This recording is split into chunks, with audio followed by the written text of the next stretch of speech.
আমাদের দুই দফা দাবি হচ্ছে জুলাই ঘোষণাপত্র এবং জুলাই সনদ বাস্তবায়ন করতে হবে এবং তা স্থায়ী সংবিধানে যুক্ত করতে হবে। আমাদের এই অবস্থানটা যতক্ষণ পর্যন্ত জুলাই সনদ এবং জুলাই সনদ বাস্তবায়িত হবে এবং সরকার প্রতিশ্রুতি দিবে যে তা স্থায়ী সংবিধানে সংযুক্ত করা হলো, ততক্ষণ পর্যন্ত আমাদের অবস্থান কর্মসূচি চলমান থাকবে। তাকে ঘোষণা করতে হবে জুলাই সনদ এবং জুলাই ঘোষণাপত্র, আর প্রতিশ্রুতি দিবে তা স্থায়ী সংবিধানে যুক্ত করা, তারপর আমরা যাব। এবং যদি আগামী 3 আগস্টের মধ্যে সরকার যদি জুলাই ঘোষণাপত্র এবং জুলাই সনদ বাস্তবায়ন না করে, তাহলে আমরা সারা দেশব্যাপী আমাদের অবস্থান কর্মসূচি ঘোষণা করব। সারা দেশে শহীদ পরিবার এবং জুলাই যোদ্ধারা আছে, সবাই সারা দেশ ব্লক করে দেবে ইনশাআল্লাহ। 1 বছর হয়ে গেলেও বিগত দিনে জুলাই যোদ্ধাদের যে স্বীকৃতি এবং সনদ তা সরকার একেবারে নচ্ছাদ করে দিচ্ছে।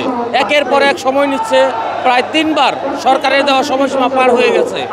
বর্তমানে সরকার জুলাই যোদ্ধাদের স্বীকৃতি দেওয়ার জন্য একটা খসড়া তৈরি করেছে, যে খসড়ার মধ্যে আমরা জুলাই যোদ্ধারা মনে করছি আমাদের জুলাই যোদ্ধাদের সঠিক অধিকার রক্ষা হবে না। বর্তমানে যে খসড়া তৈরি করেছে, এই খসড়াটি এমনভাবে তৈরি করা হয়েছে যে পরবর্তীতে কোনো রাজনৈতিক দল আসলেই ইচ্ছে করলেই এই সনদটি বাতিল করে দিতে পারবে। এক্সট্রিম মশার কয়েল প্ল্যান্ট ফাইবার দিয়ে তৈরি, তাই সহজে ভাঙে না, সুগন্ধিযুক্ত ও নিরবিচ্ছিন্নভাবে জ্বলে। ডেঙ্গু, চিকুনগুনিয়া বাহি সহ যে কোনো মশার বিরুদ্ধে দেয় এক্সট্রিম সুরক্ষা। তারা বর্তমানে সংবিধানে অস্থায়ীভাবে লিপিবদ্ধ করতে চাচ্ছে। আমরা জানি বাংলাদেশের সংবিধান হচ্ছে পরিবর্তনশীল। বর্তমান সরকার সংবিধানে এটি অস্থায়ীভাবে যুক্ত করলে পরবর্তীতে যে কোনো রাজনৈতিক দল এসে এই সংবিধানকে আবার পরিবর্তন করে এই জুলাই যোদ্ধাদের আবার যে কোনো মুহূর্তে এই দেশের রাষ্ট্রীয় বিরোধী কাজে যুক্ত মতো অপব্যবহার ক্ষমতা দেখিয়ে এই জুলাই যোদ্ধাদের আবার হেস্তনেস্ত করা শুরু করবে।